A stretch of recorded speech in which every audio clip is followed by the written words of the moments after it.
Kembali apa kabar Indonesia Malam. Sekarang saya akan melihat bagaimana refleksi kita untuk tahun ini dan juga ke depan pemirsa, bahwa permasalahan kriminalitas ini banyak terjadi. Yang paling begitu menjadi pusat perhatian masyarakat adalah kekerasan seksual dan pelakunya adalah pemuka agama. Pertama kali saya dengan Pak Pendeta ini, apakah masih tersambung Pak Pendeta?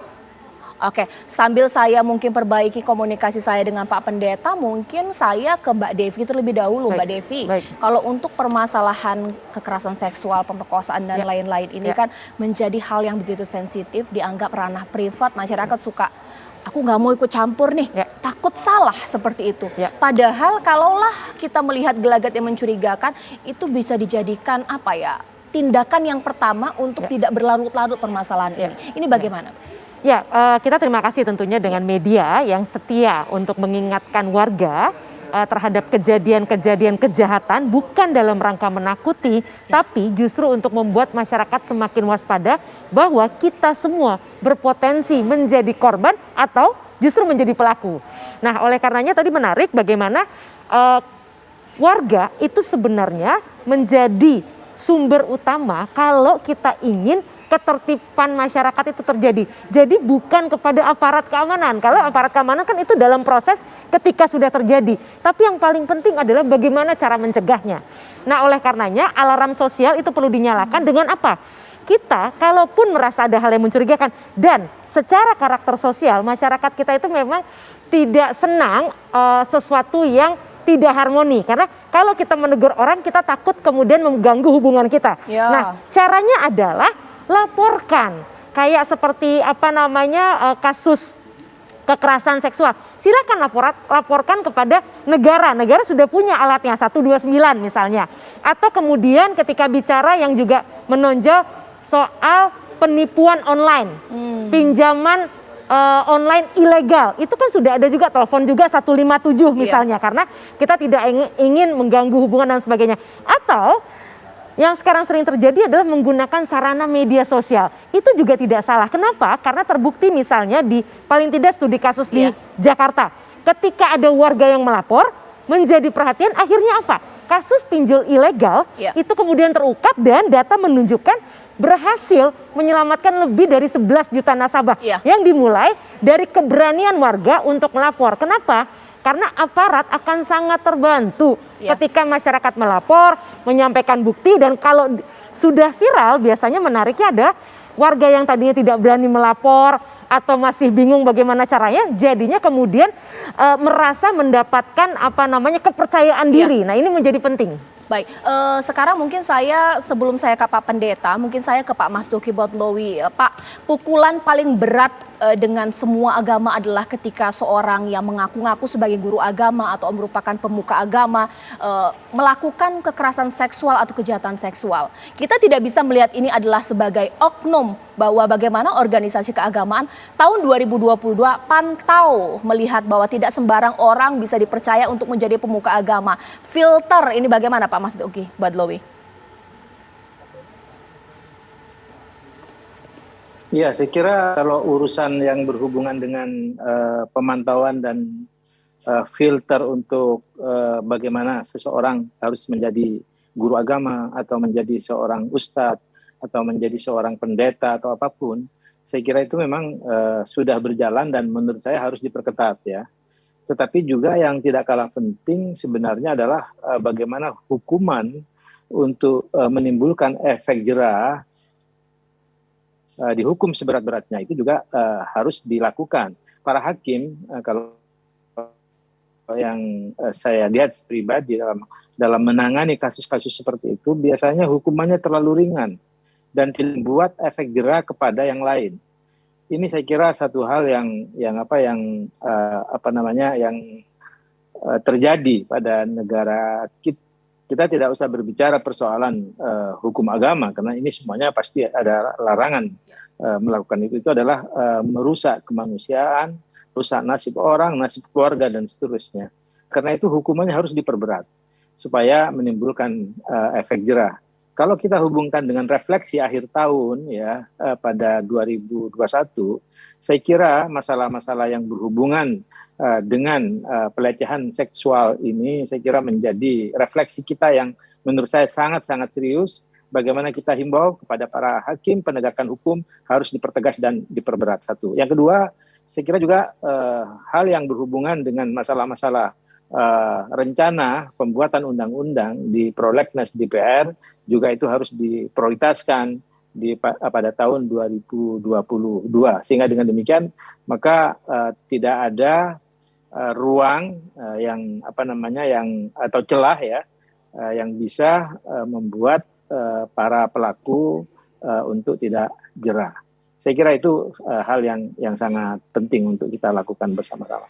Iya, saya mau ngecek terlebih dahulu apakah masih tersambung dengan Pak Pendeta, tapi tampaknya memang sudah tidak tersambung lagi. Mungkin saya ingin ke Mas Tom bahwa kekuatan netizen masyarakat Indonesia ini kan harus kita arahkan ke hal yang positif, harapannya seperti itu di tahun 2022.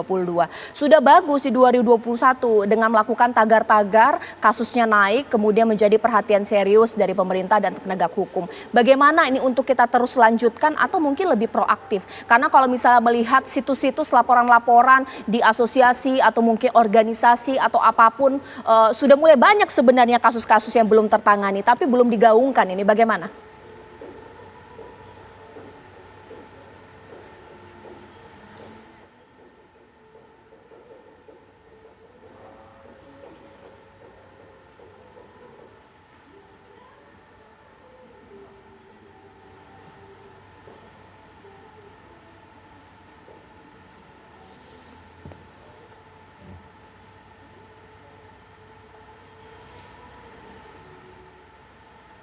Ya, baik, tampaknya ini belum bisa tersambung komunikasi saya dengan Mas Tom Liwafa. Ini mungkin saya ke Mbak Devi terlebih dahulu.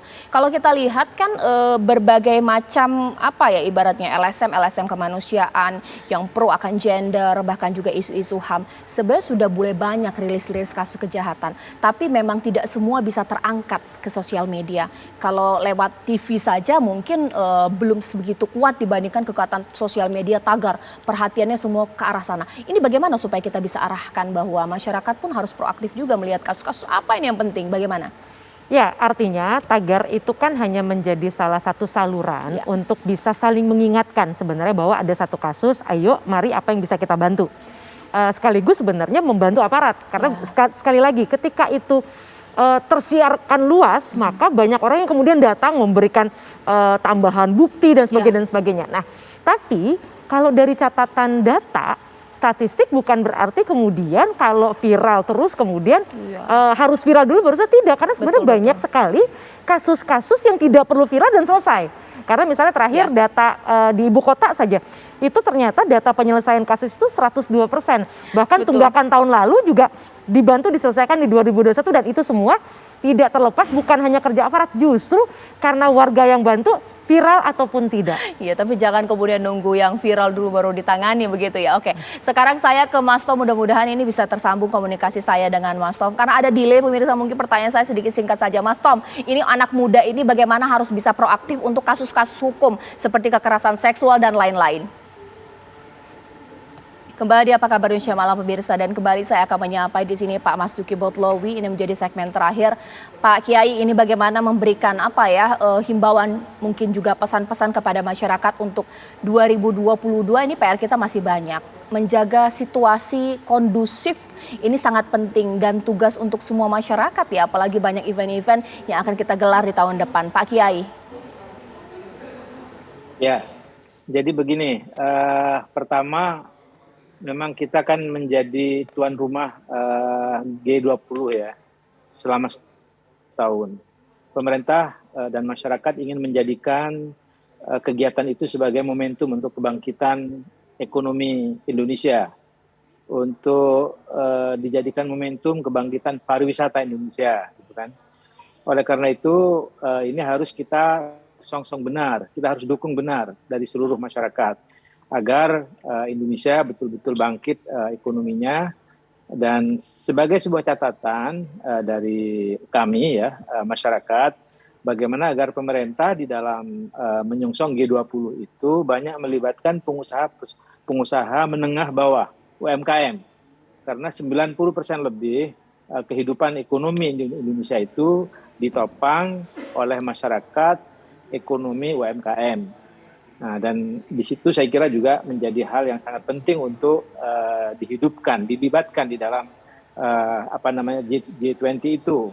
Kita sebagai tuan rumah. Yang kedua yang juga tidak kalah penting, Presiden Jokowi, Wakil Presiden Kiai Ma'ruf Amin juga sudah mencanangkan tentang kebangkitan ekonomi syariah ya, sebagai ekonomi inklusif, sebagai pelengkap dari ekonomi konvensional yang harus dibangkitkan. Mohon maaf sekali Pak Mas Duki, mohon maaf karena waktu saya ini singkat sekali, mohon maaf. Mungkin terakhir dan singkat saja di sini Mbak Devi, ini bagaimana kepada masyarakat bahwa bukan kemudian harus menahan diri ya, tapi ya jaga situasi yang kondusif di tahun ini tahun presidensi G20. Ya, kita perlu bangga, lagi-lagi berarti kalau dunia saja percaya pada Indonesia, kita sebagai warga negara yang menjadi tuan rumah di negeri Nusantara ini sudah semestinya memanfaatkan kepercayaan diri publik global untuk menjadi kekuatan dan justru menjadikan kita malah kompas dunia. Ini kesempatan untuk menunjukkan siapa jati diri kita, sehingga kemudian semua orang nanti akan semakin senang datang, semakin senang bekerja sama, yang insya Allah dampaknya adalah kita segera selesai dari pandemi, selesai dari keterpurukan ekonomi dan sebagainya. Baik, terima kasih Mbak Devi, terima kasih Pak Mas Duki, terima kasih Mas Tom Liwafa, terima kasih Pak Pendeta, bahkan pemirsa, ini sesuai dengan apa yang nanti akan Anda saksikan. Kami punya program khusus untuk Anda bahwa menyambut tahun 2022, tahun presidensi G20 yang akan Anda saksikan sesaat lagi. Saya Caca Anissa mengakhiri Apa Kabar Indonesia Malam. Sampai jumpa.